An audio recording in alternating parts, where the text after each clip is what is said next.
You are listening to Leaders and Legends, a podcast produced by Veteran Strategies and featuring conversations with fascinating and impactful men and women who have shaped our world, our communities, and our history. My name is Robert Vane, Principal of Veteran Strategies, and your host for our discussion. You are listening to Leaders and Legends, a podcast presented by Veteran Strategies, a local veteran public relations enterprise, and sponsored by Girl Scouts of Central Indiana, Garmong Construction, Leaders and Legends LLC, the Grand Hall and Conference Center at Historic Union Station, the McGinley's Golden Ace Inn, and McAllister Machinery, your friendly neighborhood Caterpillar dealer. You may find all your sales and rental equipment needs at McAllister.com.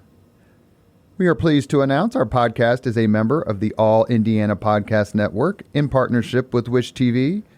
You may find Leaders and Legends at allindianapodcastnetwork.com. Thinking of starting a podcast or need to host a public meeting? Let Leaders and Legends LLC be your partner as you look for new ways to communicate your message.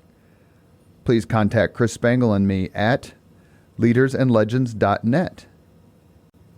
Thank you for joining us on the Leaders and Legends podcast. Our guest today is Scott Sander, the ubiquitous anchor of Channel 8. He's everywhere, and he's everywhere because he works hard and people want him to come everywhere. Very few people in the news business have a better reputation, or I guess they would call it Q rating, than Scott does. Scott, thank you very much for coming on the podcast. It is an honor. I question your judgment in asking me to, but I do appreciate it. Well, how many times have you interviewed me? So this is my chance. Turnabout's fair play. Yeah, but all my interviews with you, I think, have been on live television. Correct. Yeah. Yeah, we can edit this, right? Right? Yes. Yes, we can. Yes, we can. Thank you so much. I want to try to talk to more local media members, especially someone like you, who's basically homegrown in the state. Yeah. What do you... I want to start back towards when your career started. Sure. But what do you think of the news business, the media business today? There's always a list of least trusted institutions or whatever, and of course Congress is there, and sure, sometimes the presidency is there, and the news media is up there. So just in general terms, what ails the news industry, if you think anything does, and do you have any prescriptions? Oh, gosh. Brighter minds than I have tried to figure that out and not done very well with it. I think what ails us, a number of things, internal and external. Internally, I think that the fracturing of the various media has left adrift a lot of the motivation, guidance, institutional knowledge that, when it was when we had the Indianapolis News, the Indianapolis Star, we had, 3 local news stations, eventually 4 local news stations, and then you had, 3 networks, and then you had WIBC had a great newsroom as well. Everybody had pretty clearly defined roles, and the motivator was always, and I honestly, at a local level, I still think to this day, the motivation is, I want to serve our viewer, our listener, our reader better than they can be served anyplace else. And so, and it's going to sound Pollyanna of me to say this, but I still think on the local level that's true. And you'll interview, if you decide to, other media folks, and they may say, well, I think this guy does a bad job or that.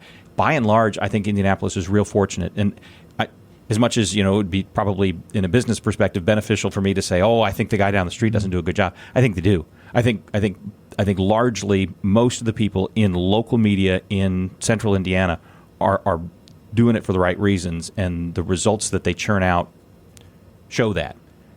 Do we get things wrong occasionally? Yeah, just like anybody in any business. But when I experience that, for instance, in our newsroom, there's an immediate desire to try to get it right. Now, you go beyond that bubble of local news, and things start to get a little bit wobbly. You ask for a diagnosis or a prescription, and I'm not really sure I can give you either one, other than to say a lot of the criticisms leveled against outlets as they get more toward the national end of the spectrum, I would have 10, 15 years ago have said, oh, that's not true. and now maybe it is more frequently true. There seems to be an imbalance of balance. There doesn't seem to be an awful lot of effort to make certain that, and people use the phrase both sides. Very few stories have both sides. They have 20 sides or 2 sides or 10 sides, or it's different each story. But there's less of an interest to illuminate all those sides, or at least do the editorial job of figuring out the most important parts of any side, and instead serve one side, so that you start to hear what you want to hear. And that echo chamber they talk about, or the confirmation bias. And I wish we had large national news outlets that did less of that and did more of the difficult task of presenting things in as objective a way as is humanly possible. And it's impossible as a human to only be objective. But if that's always the goal, if you're always striving toward that, then you get closer to it anyway, rather than you just give in and say, well, I'm serving the left, or I'm serving the right, or I'm going to try real hard to make it look like I'm serving the left, but actually serve the right. You know what I mean? But do you get the sense that that's as much a business decision as a media purity decision? I would presume so, but having never been in those boardrooms or newsrooms, I don't know so. In conversations, people will say, well, clearly look at this, even on the local level, look at this story. That's a clear example of, say, liberal bias. You covered this protest or whatever. And my answer to that is, well, the nature of conservatism tends to be the status quo is either an acceptable position or even a reversion to an earlier is a preferred result. And people rarely demonstrate loudly, keep it as it is. Mm-hmm. Keep it at, right. The protest by its nature is a request for change. And so if you then cover the protest, you are covering what is likely the opposite of that. So if by covering it you think, well, that shows that you're liberal, no, that shows that's what the news is today. If 100 people gather on the steps of the Soldiers and Sailors Monument and they say anything in unison on any given day, that's likely to be at least worth checking out to see what it is. And then if it's 1,000 people or 10,000 people, then it grows and it grows and it grows. So there is the natural tendency to have more stories that would come from a position of I want change than there are stories of I want things to stay the same. And so in that way, there may be, if you have to put things on a left-right, continuum, more left news might make it in any given time because the left tends to push for change more than the right does, if that makes sense. Well, I mean, I'm not going to sit here as a Republican and say I don't think that the media isn't bent to the left. I do.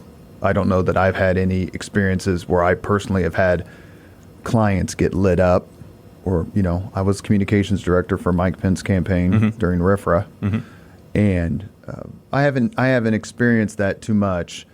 But what I have to tell myself though when I feel that way is, why did they cover this or it? And most of the time, it's either personality based or event based. And so, if you have, you can say it's Donald Trump, you can come up with others who have this outsized personality. Well, of course, anyone yelling and screaming on the street corner is going to get some sort of notice. And if a guy's just sitting there in a lotus position reading the Bible, you're probably not going to notice. And when it comes to events, I think that the left does tend to be more active in the public protest realm. And so I would agree with you on that. We're looking, as I tell my clients, they're looking for something to cover. Give them something to cover. Correct. And we're great probably isn't going to make the cut. So what do you got? Mm-hmm. No, I think that's fair. And I think, it would be foolish to say that you can build large newsrooms full of people who manage their opinions so well that they're inscrutable, that you can't figure anything out. I try really hard. I think I do a fairly good job of it. But at the very least, then you have to recognize where your internal biases are and continually work against that yourself. But also, there are reporters who are now, and this is another big change in media. You look at their social media, and you can figure out where they stand on things. Yes. So if that's then part of the world now, then you're kind of duty bound to make sure that you have people who counter that as well. Well, I agree with that completely. And social media has been illuminating, especially when it comes to reporters who are no longer reporters. And then their social media is like, Well, that viewpoint's not a big surprise. Yeah. We kind of all thought that. Yeah. But let me go back a little bit, because it was interesting how my career with Mayor Ballard actually started here in the Channel 8 newsroom, because I was working Channel 8 the night that Greg Ballard beat Bart Peterson. Yep. And I remembered what a just gigantic story it was. That was Tuesday night. I was his press secretary for the transition starting Thursday morning, because Jim Shella and Jim Hester just showed up at county headquarters and decided they're going to interview Greg Ballard, and no one told them no, including Greg Ballard. Right. And I'm like, well, how the hell did they get in? And they're like, they just walked in with their camera. And I went, Shella, Yeah. jeez. So that was a big story. And I ended up working for Mayor Ballard for a couple of years. And I argue to this day the media was very fair to the mayor. They treated him as kind of like this, oh my God, what just happened? It was a story. It was something new. And then once he became mayor, then they started to turn the screws to him a little bit. And, you know, I used to always tell him, just because you don't disagree with it doesn't mean it's wrong. And, you know, doing the media wasn't high on his list. Right. But I think he did it, and he got much, much better at it. But, you know, he was a Republican. He's not a super conservative one. But I would never argue that the news media wasn't fair to him, because I think they were. Well, and it was interesting to see him work on the job as well. And he and I have, I think, as much as any reporter can, have a good relationship. My first interview with him was interesting. It was just sort of an omnibus, let's sit down and talk about the state of the world type of a thing. Why was a candidate, or after he was mayor? After he was mayor. And out of nowhere, unprompted, and frankly not well followed up by yours truly, he said, and I it's been too long now to remember the exact quote, but the summary of it was, we need to look at gun laws and perhaps do something stronger. And he's always felt that you get 10 years. If you use a gun in commission of a crime, that's 10 years minimum. Yeah. But what he said clearly would have been even farther than that. And so, and I was, I can't claim to have been a cub reporter then, but I just didn't hear it as clearly as those back at the station did. They said, wait a minute, he said what? And I said, yeah. And they said, that's a story. And I said, yeah, you know, now that you say it, you're right. And I'm really mad I didn't follow up on it. So we did. We aired it, and we said, you know, Mayor Ballard in our conversation with him, you know, implied that it might be time to crack down, you know, further on guns. And that got blowback immediately from the party. And then, you must not have been part of this, but it was, well, I was taken out of context. And which aren't we all? Yeah. So which then I kind of took personally, because that's the thing I think if I'm skilled at anything, most skilled at, and that's keeping things in the proper context so that people can decide for themselves how they view something. And so then we ended up airing the whole segment that part of that segment to show that was the context. He brought it up without me asking. Yeah. And so there was the little friction there. And then the Mayor Ballard that I knew 6 months later would have handled that differently, and then a year later would have handled that differently, and now would handle it differently as well. We had that situation, and I remember getting some grief a little bit. I think it was 2009. Then City County Councilor Mike Speedy introduced an ordinance to allow guns in parks because we had so many attacks on the Monon. And I'm not a member of the NRA, but I'm like, well, you know, if the criminals are going to take guns on the Monon, why are we telling the 25-year-old woman she can't be strapped as she's walking her baby, like that sort of thing. But it was a losing issue politically, and it was a losing issue in terms of PR. And when the mayor came in and we talked about it, I go, you need to say you're going to veto it. You need to be like, well, I don't know if I want to go that strong. And I'm like, you will get the best coverage of anything you'll ever going to do. Trust me. If you just say, if it reaches my desk, I'm vetoing it. We got other things to worry about. We'll handle this from a public safety. Mary Mills from Channel 13 was my real only beat reporter from TV. I didn't have any others, which I didn't like. I like having beat reporters. And I said, you should go in that room over there when this news conference is done. Just you and the cameraman, and I'll send the mayor in. She goes, why would I do that? I said, you should ask him what he thinks about guns in parks. And she goes, okay. And he walked in, he vetoed it. Next day, the Indianapolis Star wrote this most hagiographic editorial. I couldn't believe it. I predicted it, but I couldn't believe it. And the mayor goes, how did you know? And I'm like, it's my job to know. Yeah. But I said, if you want favorable coverage from the media, I go, be decisive. I thought that Peterson was a decisive mayor in a lot of ways, especially in education. He had a bad 6 months, obviously, towards the end. But reporters seem to cover, and I'm going to ask you this, one of the reasons that make Mitch Daniels such a terrific news story, on and on. Media, correct me, let me phrase it in terms of a question. Does the media like to cover action? Do you like to cover action? This guy's making bold decisions. Yeah, okay, now he's made bold decisions, and then there's the blowback from it, or the reaction. Is that something that not only turns you on, so to speak, as a journalist, but just the media in general? Can't speak for others. I'm odd in that I'm conflict averse. I probably am out of place in what I do because I'd really much rather solve problems before they hit the air. So that makes me not the most aggressive reporter on the beat. I'm happiest when I see things come to a conclusion that benefits everybody, and I don't really care whether I had a role in the process. Mm-hmm. So, and I'm sure that's not the answer I'm supposed to give, but that's... No, because the reason I'm asking is it came up in a podcast interview I did a couple of days ago with Todd Houston, the Indiana Speaker of the House, and he was talking about Mitch Daniels, and Jim Shella was a part of that interview. Yeah. That there was just so much going on. Shella was like, it was fun to cover because there was just all this activity. Right. There was all these changes. There are people who just light up at all of that. And that's been the interesting thing about doing this in my hometown. And Todd Houston and I, by the way, have known each other since we were in 7th grade, 6th grade, something like that. And Todd Young? Yeah, and Todd Young, yeah. Todd Young and I were at high school at the same time, but we thought it was a giant school then. It's twice as big now, but we managed to never really meet. First time we had a decent conversation was on a street corner in Washington, D.C. right after he was elected. So that was an odd moment. But anyway, I digress. People like Jim Shella, yes, that was the fuel for their and still is, even though he's not technically full time in the game. He'll never be out of the game because I think it is for some sort of that juice, that feeling of I'm here where things are happening. If something's going to happen, yes, I want to cover it. But again, and I use that word again, it may be Pollyanna, but because I think I'll do a good job for our folks if I cover it.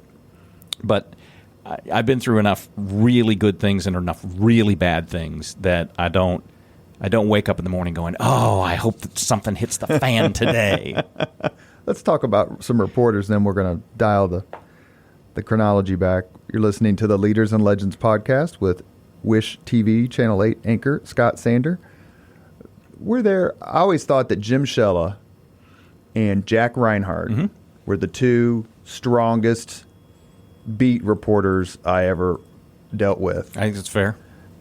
I remember telling a rather block-headed public safety director, you should sit down with Jack Reinhardt as soon as possible. And he goes, why would I do that? And I said, well, you do know that his sources now, this is 2010, are the sons and daughters of his sources 40 years ago. Mm-hmm.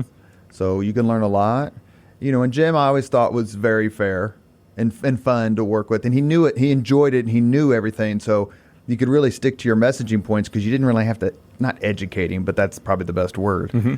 And he'd always call you on your nonsense. And that always led to really fun interviews. Tell me something, what you think of this.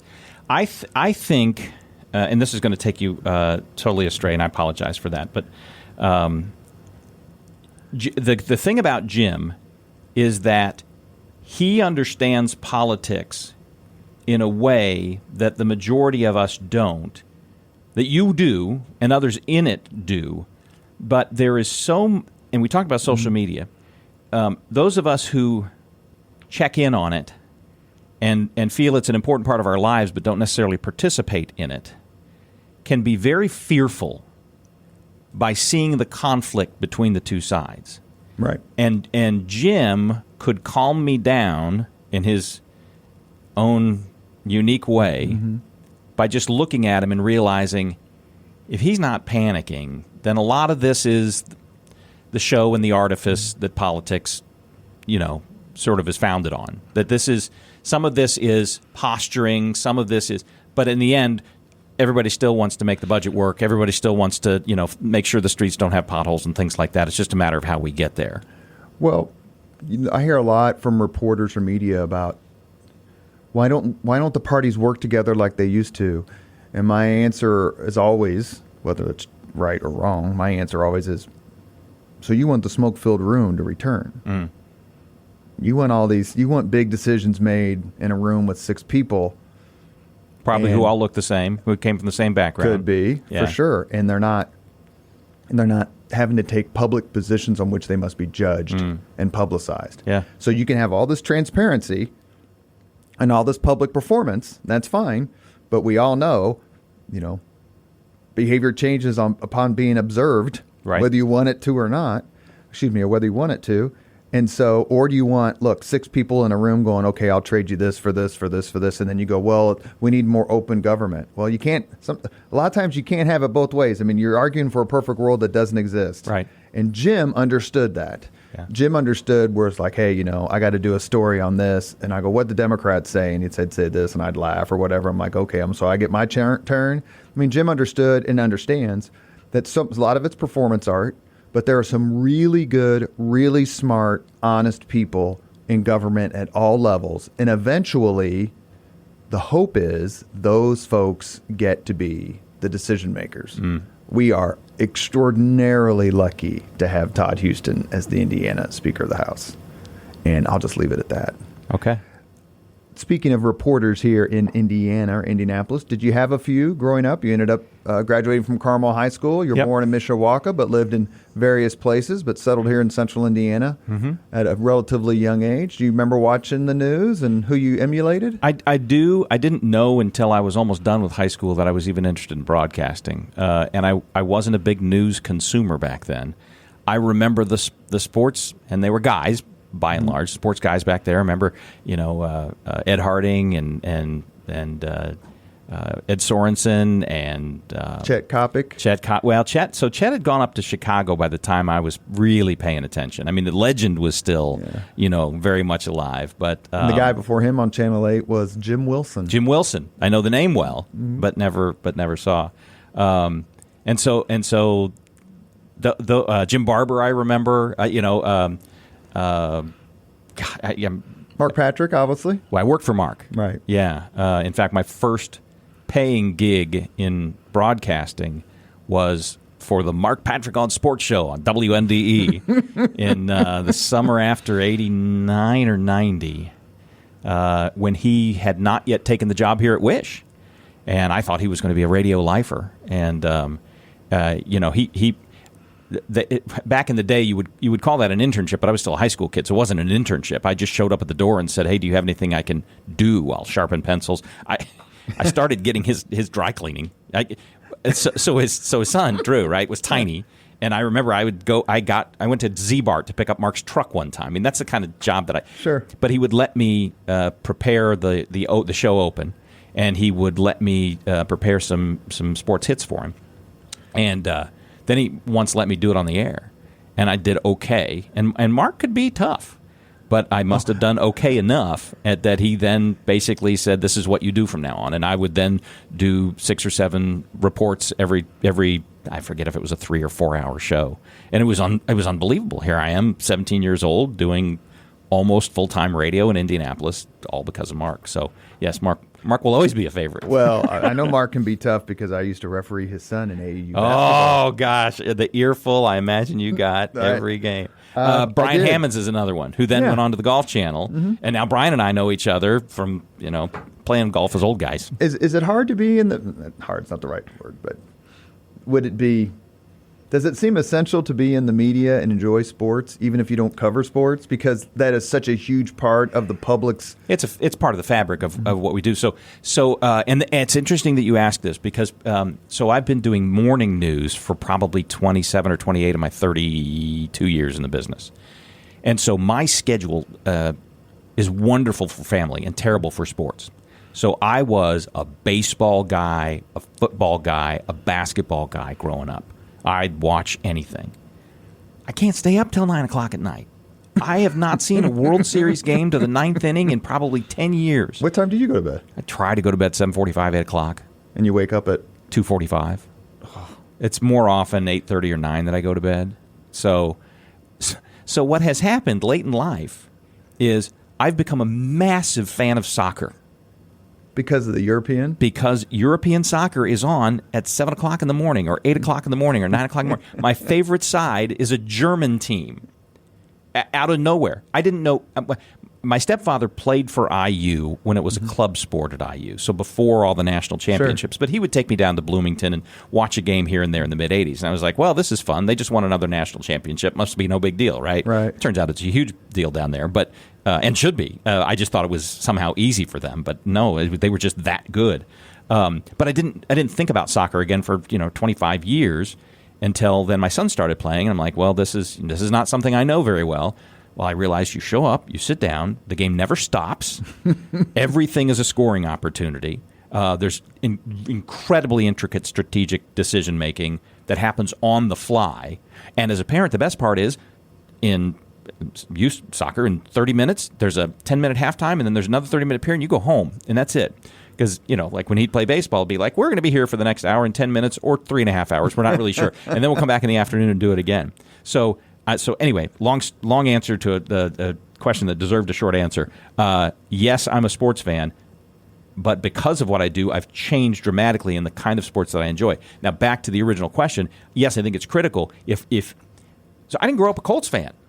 You and I both were paying attention to sports long before the Colts got here. Yeah, so right. I was Bears fan. Right. So that was tough. And so in my heart of hearts, there were times where I was like, the Colts aren't my number one squad. But it was always my hope that they'd be good enough someday to win a Super Bowl because I want to see my city happy. Right. I've never been more happy watching football than when I got to watch the Colts win the Super Bowl because that meant my city was going to be happy. But, I wish it hadn't been like -5 the next day and we could have had a proper parade with it.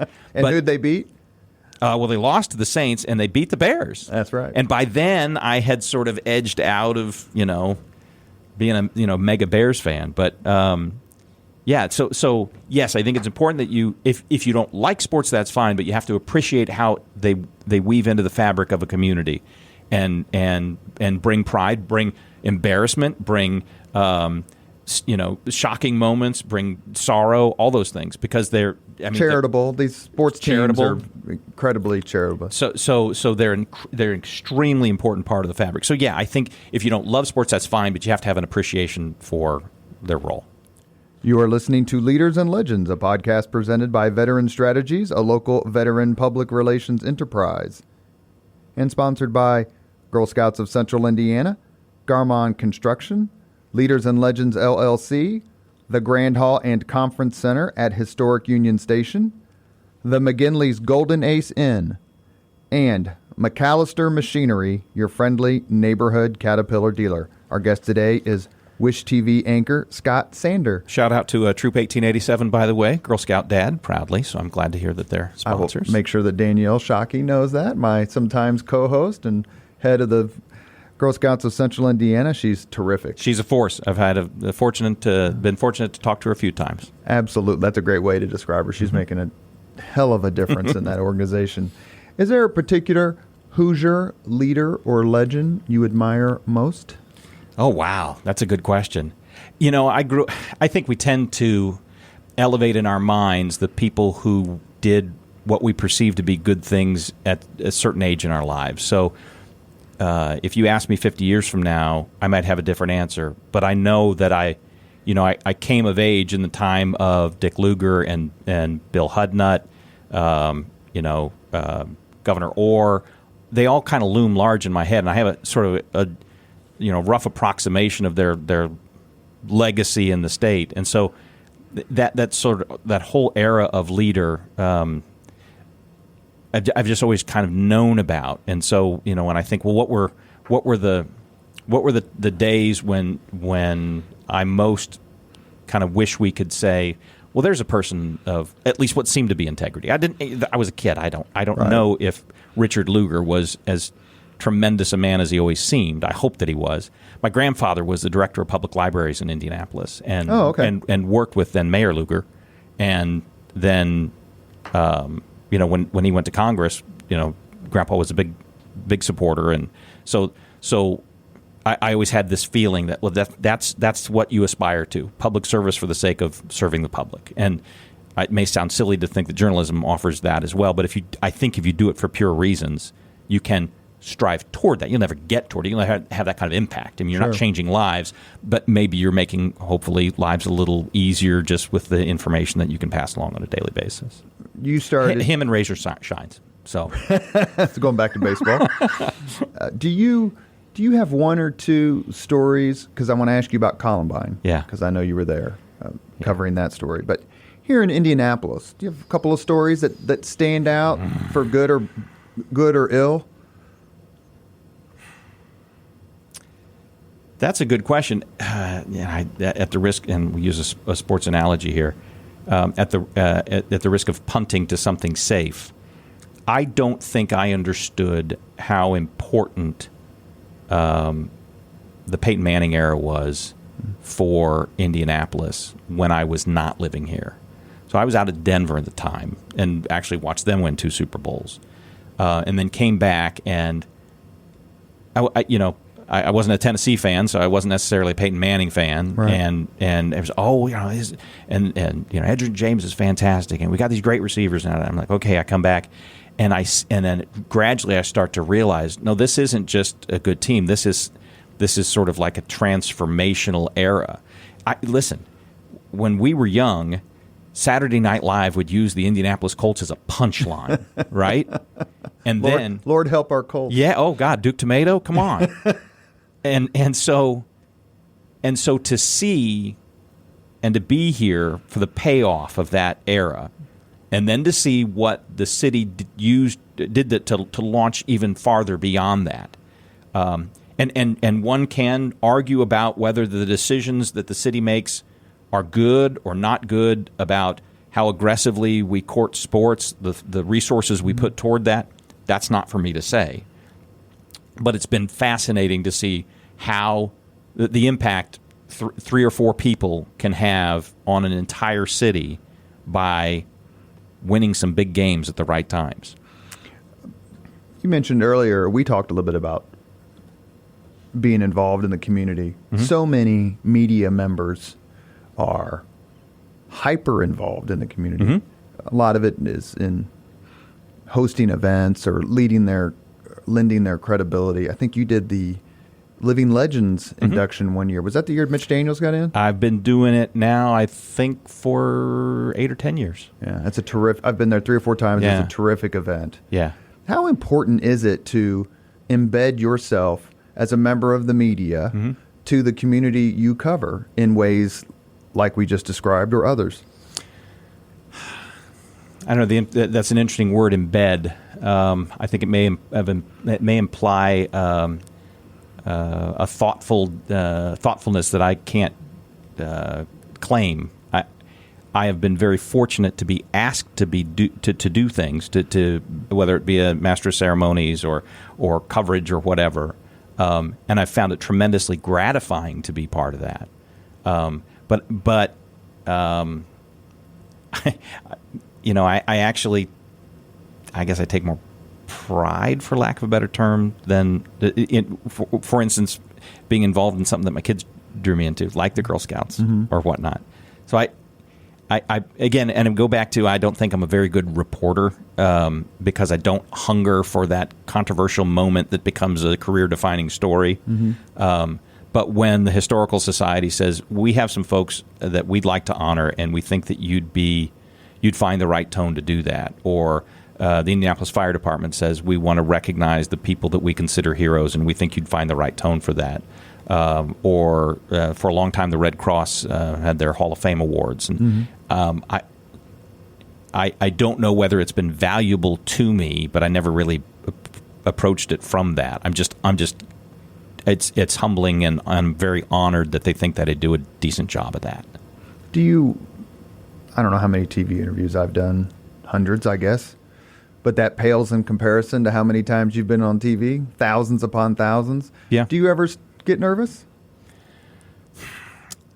I get nervous still, even if I know the interview is going to be about something that's like 99% positive. I'm still like, don't screw up. I get nervous and I always want to do a good job, but I get nervous when I feel like I have so many things that I want people to know about this person, but I only have 3 minutes to get it out of them. So I would no more be nervous if President Biden sat down in that chair than if my son sat down in that chair. That just doesn't bother me at all. Mm-hmm. And I think that's useful, too, because I'm also not sort of cowed by celebrity or anything. Congratulations that your life's working out well, but it's not something that I'm overly, Patty Spitler always handled those interviews well. Yeah, she loved that kind of stuff because she could operate in complete confidence, So what I get nervous about is I'm trying to think of a good example. Okay, well, take an IndyCar driver. IndyCar is sort of it's one of my vices. I just and I try to be really open about that because it's so important to me that people know that I'm trying really hard to be objective. I'm really open about how big an open wheel racing fan I am, because then when it's time to cover that story, that I can be open with them and tell basically, listen, I come from a perspective on this, so you may need to look to others for other perspectives on it. So if I have Will Power won the championship last season, or Marcus Ericsson, the 500 winner, and I've only gone on TV for 3 minutes. I'm so hopped up on information about them. I know what hospital they were born in. I have to figure out, okay, but what does the viewer who's brushing his teeth and trying to get his daughter's hair in ponytails, what does he want to hear in the 3 minutes? What's the most useful 3 minutes? That makes me nervous. So I get very nervous when I know so much about something that I get excited about it, and I want to do a really good job.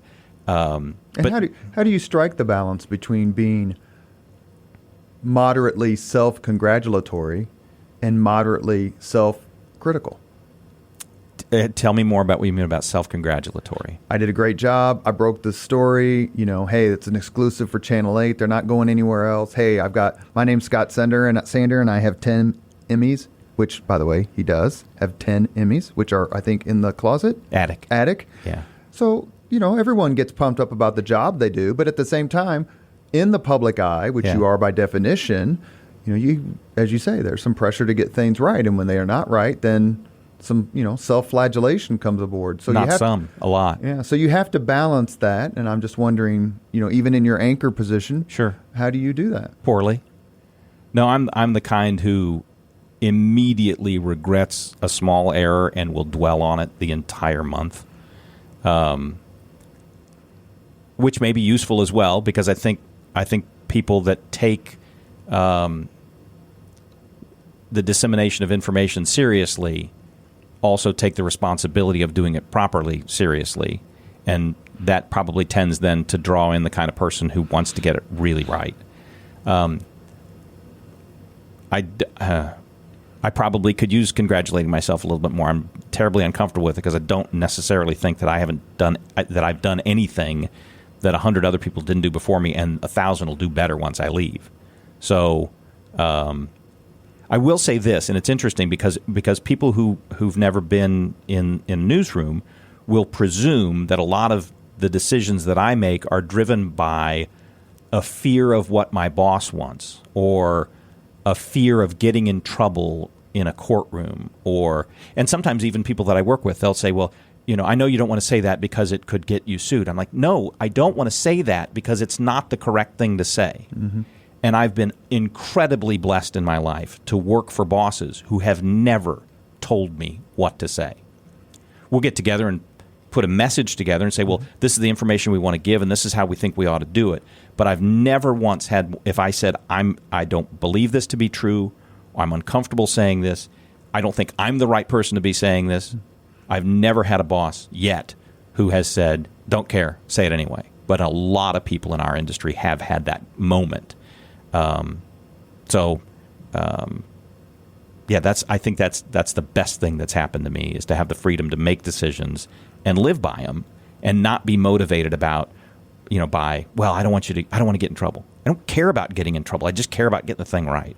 Do you have reporters who you either admired as you were getting started in the business, or even today when you look at a I mean, I don't know what to say. Like a Bob Donaldson, who from 59 and 4, who's been here forever. You know, like everybody seemed to have admired Mike Ahern when he was here. And Clyde Lee and Deion Willis are coming on the podcast here in a few months. Good. But were there people who you just said, man, they get it right?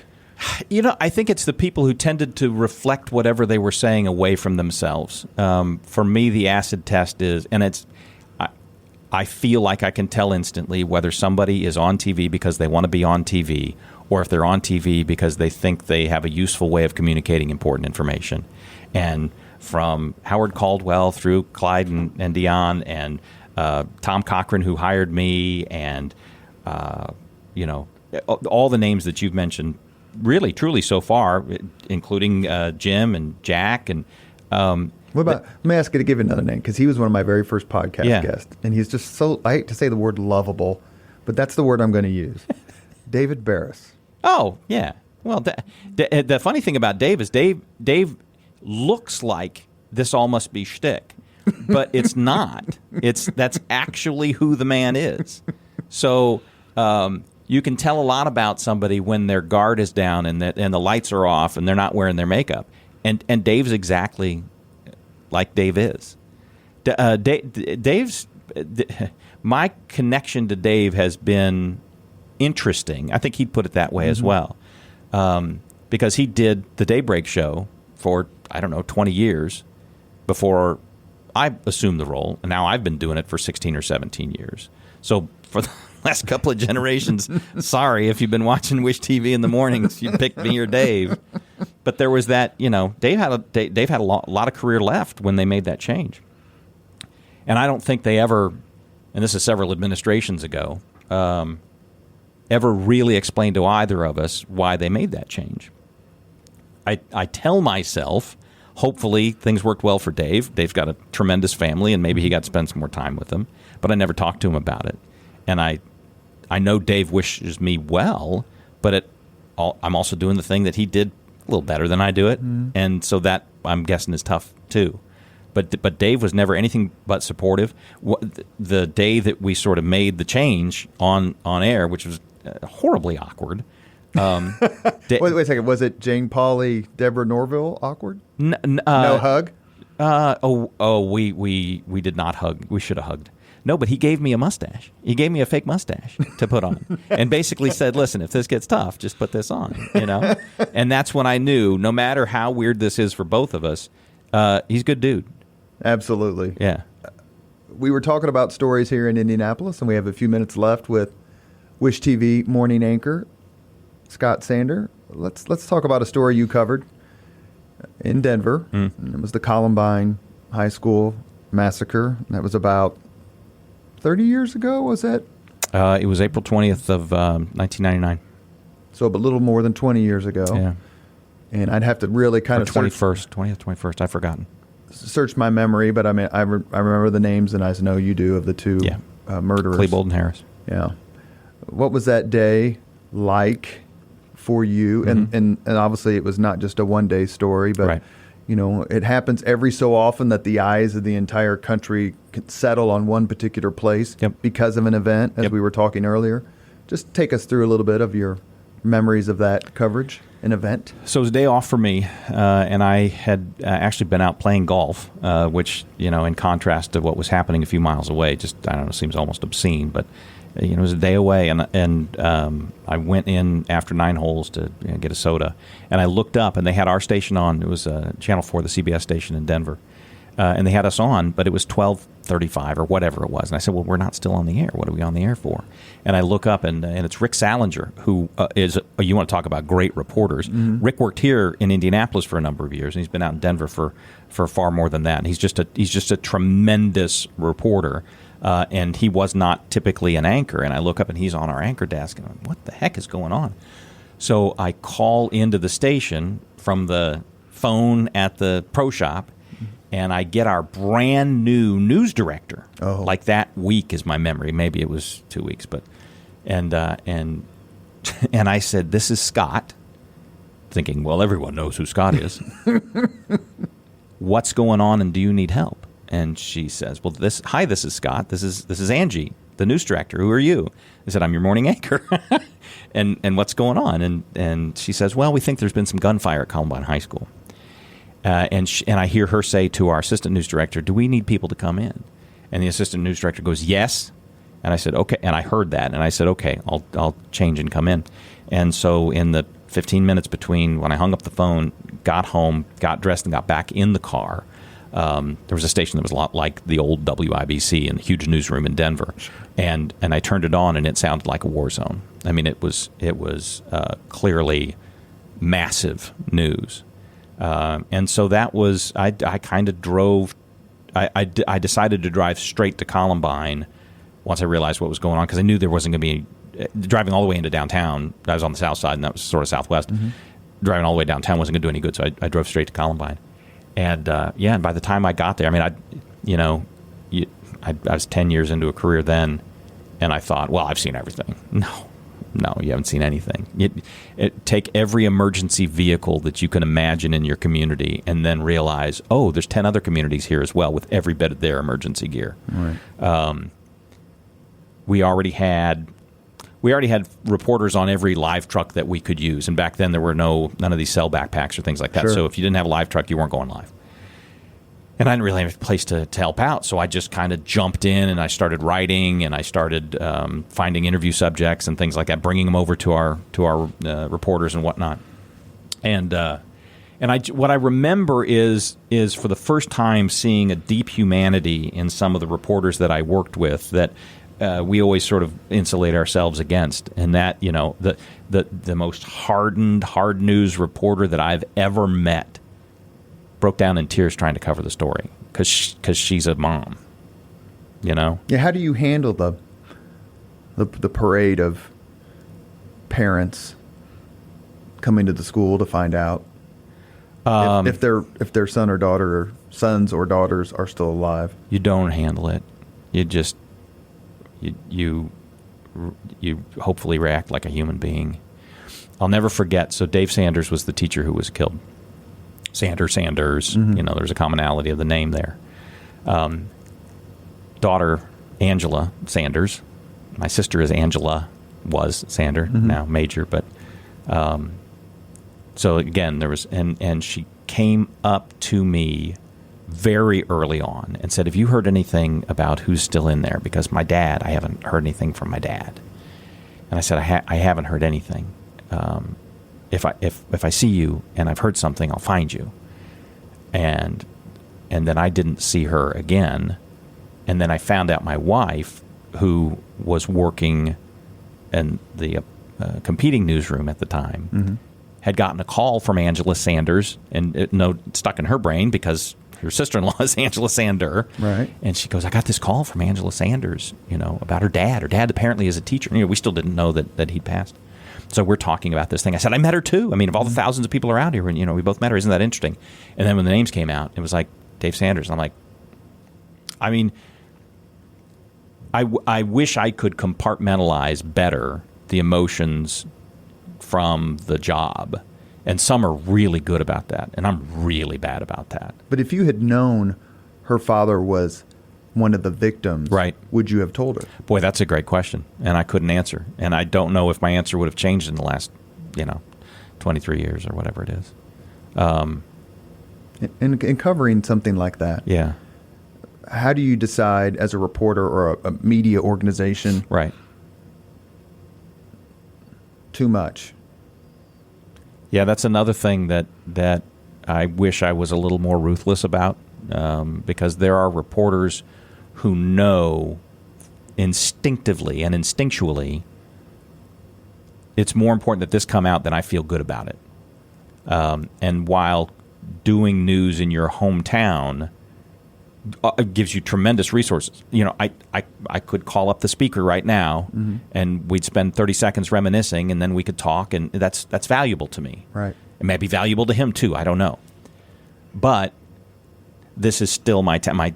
My sister lives here, and my aunt lives here, and my family lives here, and my stepdad lives here, and my mom passed here, and so there are times where I bet, and I couldn't specifically lay one out, but I bet there have been times where I'm like, I I don't want to hurt people right now. And if I tell them this, it'll hurt people. And if you had a chance, if Todd Houston says, I'd like to be on Channel 8's Daybreak, would you interview him, or would you say, no, I'm a little too close? So and this this has been a point of conversation in the past. For instance, I served on the Indianapolis Public Library Foundation Board for several years. My grandpa started the foundation. I spoke at an event, and they said, "Hey, would you like to be associated with?" And I said, "I'd love to. I need you to understand there are things I can and can't do because of that. I'll need my boss to understand what I'm about to do." And we got it together, and it worked. But then any time there was a library story, I would beg out of it, which is inconvenient for the producers because they're just trying to put the show on the air. Sure. And it's time for me to read, and I'm like, guys, can we have, Kylie or Drew do this because I helped with this decision. Right. Well, because I did the PR for the search that ended up with Jackie Needus. Yes. Yeah. Okay. Good. So director, CEO Needus at the time, and so she and I would have conversations, and she was always great. She always knew any conversation with me was on the record unless we talked about it being off the record. But I am very upfront about potential conflicts of interest to the point that I've probably on the air said things awkwardly because I wanted people to know. The thing about the speaker and I it's been so long since we've done running around that our lives don't overlap socially anymore.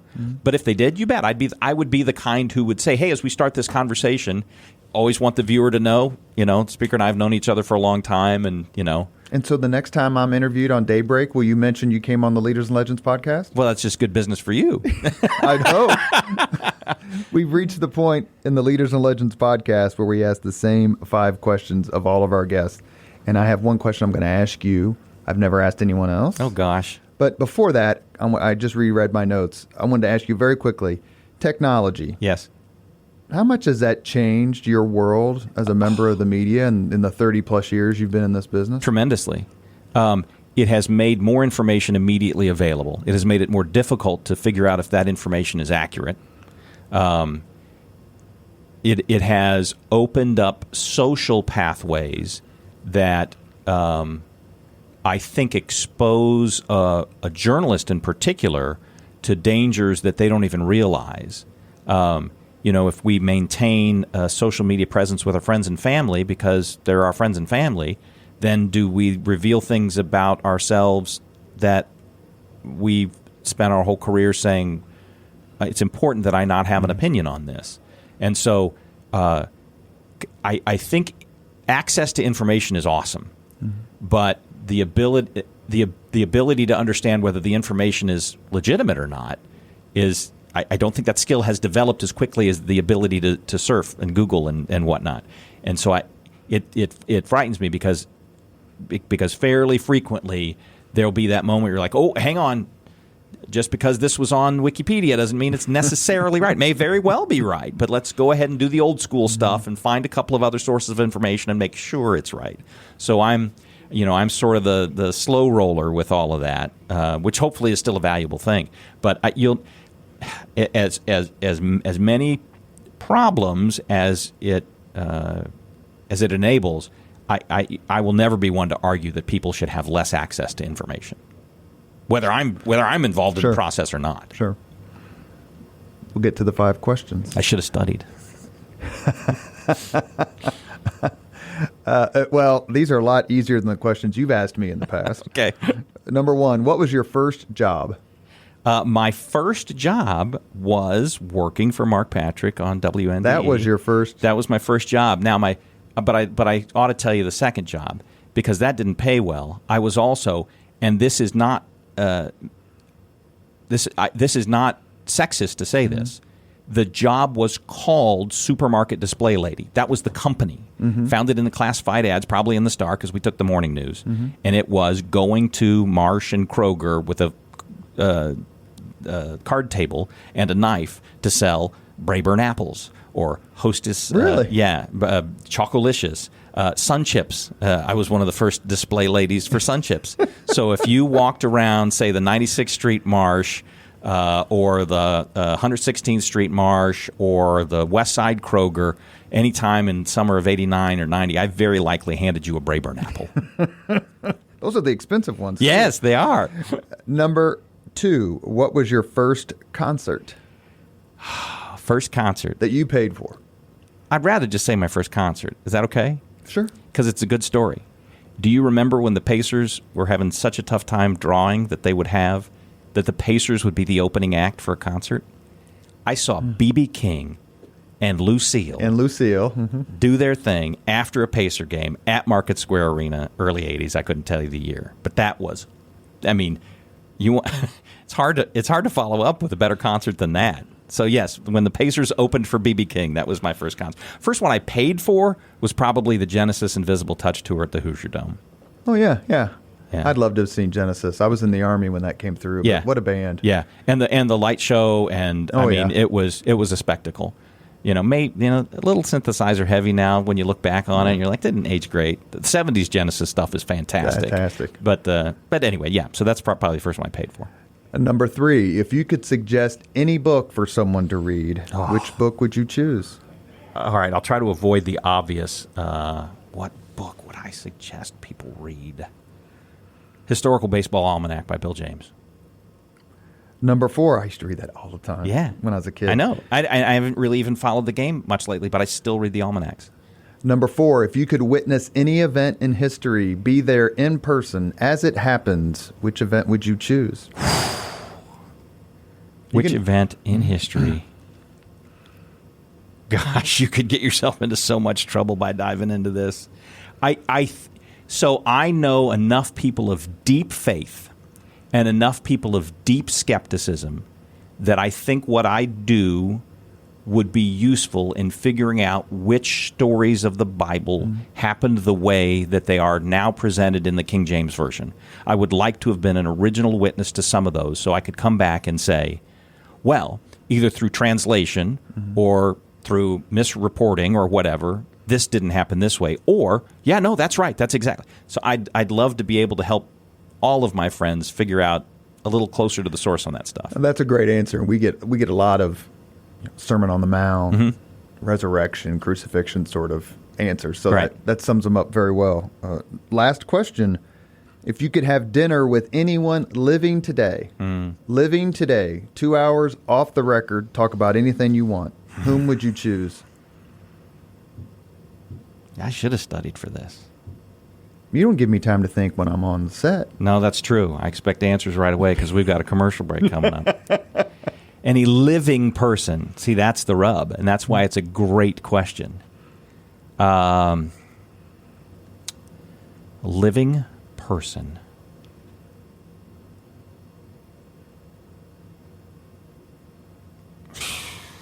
Man.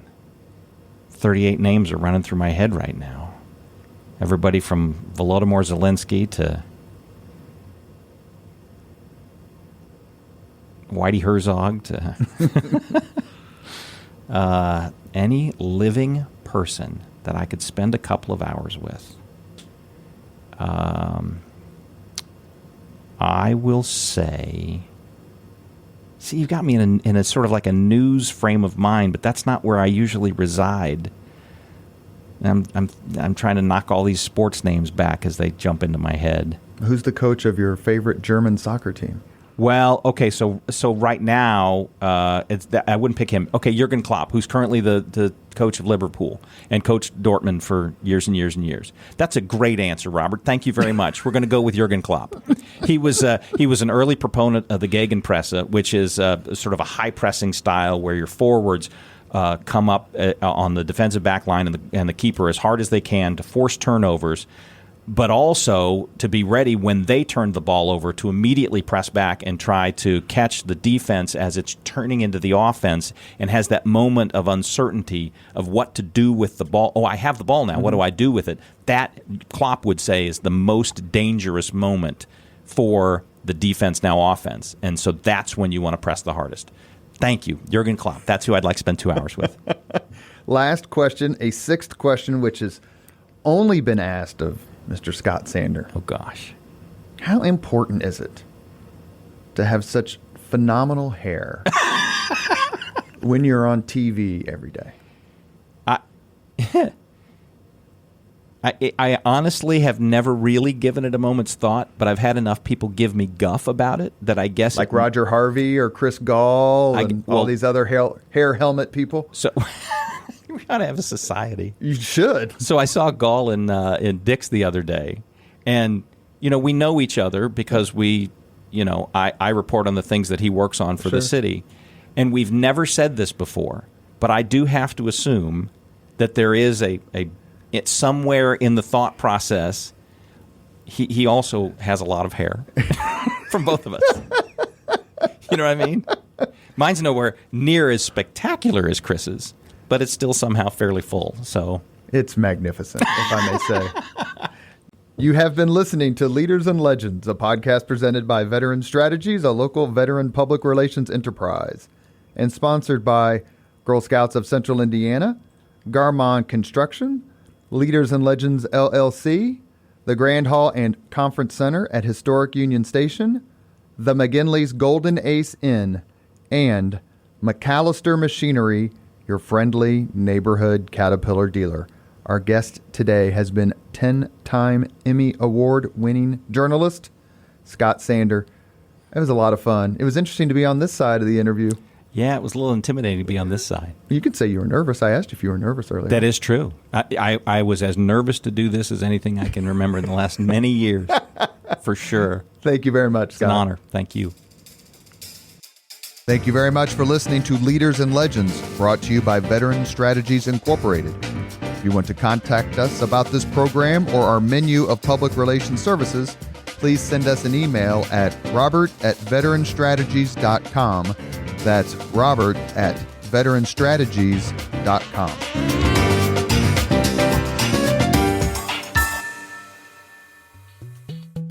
This podcast was produced and edited by Chris Spangle and Leaders and Legends LLC. If you're interested in starting a podcast or taking yours to the next level, please contact us at leadersandlegends.net.